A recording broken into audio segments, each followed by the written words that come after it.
တယောက်သေဆုံးသွားပြီဆိုလို့ရှိရင်ဝိညာဉ်ကလေးကအိမ်မော်က9ရက်မဆင်းဘူးဆိုပြီးတော့ပြောကြတာရှိသေးတယ်နော်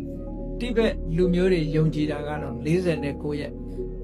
ဂျပန်နိုင်ငံကဂျပန်တွေလည်းပဲ spirit ဆိုတာသူတို့ယုံကြည်ကြဒါလူမျိုးတိုင်းတွေဟာရှိတဲ့သဘောရှိအတ္တအသက်လက်ပြဝိညာဉ်ဟောညမာတွေကြတော့လက်ပြတော့ဟောဝိညာဉ်ကောင်လို့လက်ပြလို့လူအသက်ကလေးဟာဘဝတစ်ခုအစပြုဖို့အတွက်ဖြောင့်တန်းဖို့နေရာလေးတစ်ခုရှားနေတော့အဲ့ဒီရှားမတွေ့သေးလို့ခိတ္တခဏနားခိုတဲ့အန္တရာဘဝဆိုတဲ့ဂျာကာလာဘဝကလေးတစ်ခုရှိသေးတယ်လို့ဒီလိုအယူဆတရားတွေပေါ်လာခဲ့တယ်ပေါ့သို့တော်လည်းဘုရားမြတ်စွာဒေသနာတော်အရကြည့်မယ်ဆိုလို့ရှိရင်မသေးခင်ကတည်းကကြိုတင်ပြီးတော့ပြင်ဆင်ပြီးသားဖြစ်နေပြီမှတ်ပုံတင်လိုက်ပြီးသေကန်ဒီအချိန်မှာကံတရားကနေပြီးတော့ဘယ်ပုံကိုပို့တယ်ဆိုတာမှတ်ပုံတင်ထားပြီးသားပဲ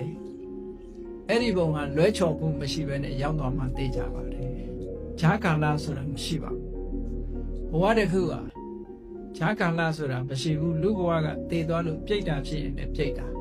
အဲ့ဒီပြိတ္တာတို့တစေတရေတို့လူတွေကခေါ်ပြီးတော့မကျွတ်ဘူးနဲ့ပြောနေကြတာတန်တရားကမကျွတ်သေးရင်ကိုယ်လည်းမကျွတ်သေးဘူးပဲနော်တစေတရေမှာမကျွတ်တဲ့တတ္တဝါမဟုတ်ဘူး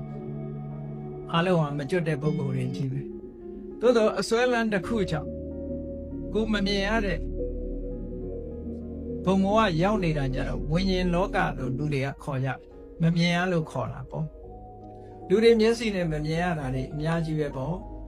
သို့တော့ကံတရားကနေစီမံဖန်တီးပေးလိုက်လို့ဘဝတွေ32ပုံမှာရှိတဲ့ဘုံဘဝတွေတဲ့ကဘုံဘဝတစ်ခုသူဟာရောက်ရှိသွားတာပဲလူတွေနဲ့အနည်းဆုံးဖြစ်တာတော့ခေါင်းကပြိတ္တာဘုံဆိုတာအဲ့ဒါမျိုးပေါ့ပြိတ္တာဘဝရောက်နေပြီဆိုလို့ရှိရင်တော့စားရမယ်တောက်ရမယ်နေစရာမရှိစားစရာမရှိပြိတ္တာဘုံရောက်တယ်ဆိုရင်နည်းနည်းတော်သေးတယ်လို့ခေါ်သူ့တဲ့ဆိုတာနှစ်ပုံကြံသေးတယ်ငရဲနဲ့တရိစ္ဆာန်နော်ပြိတ္တာဘုံရောက်တဲ့ပုဂ္ဂိုလ်ကအမျှလေးဝေလို့တာရုခေါ်လိုက်ရင်ကောင်းကောင်းမွန်မွန်နေလို့ရသေးတယ်ပေါ့တရိစ္ဆာန်တို့ငရဲတို့ဆိုတာတော့မသိမချင်းကံမကုန်မချင်းသွားရောဒီတိုင်းပဲဒုက္ခခံရမယ်ပေါ့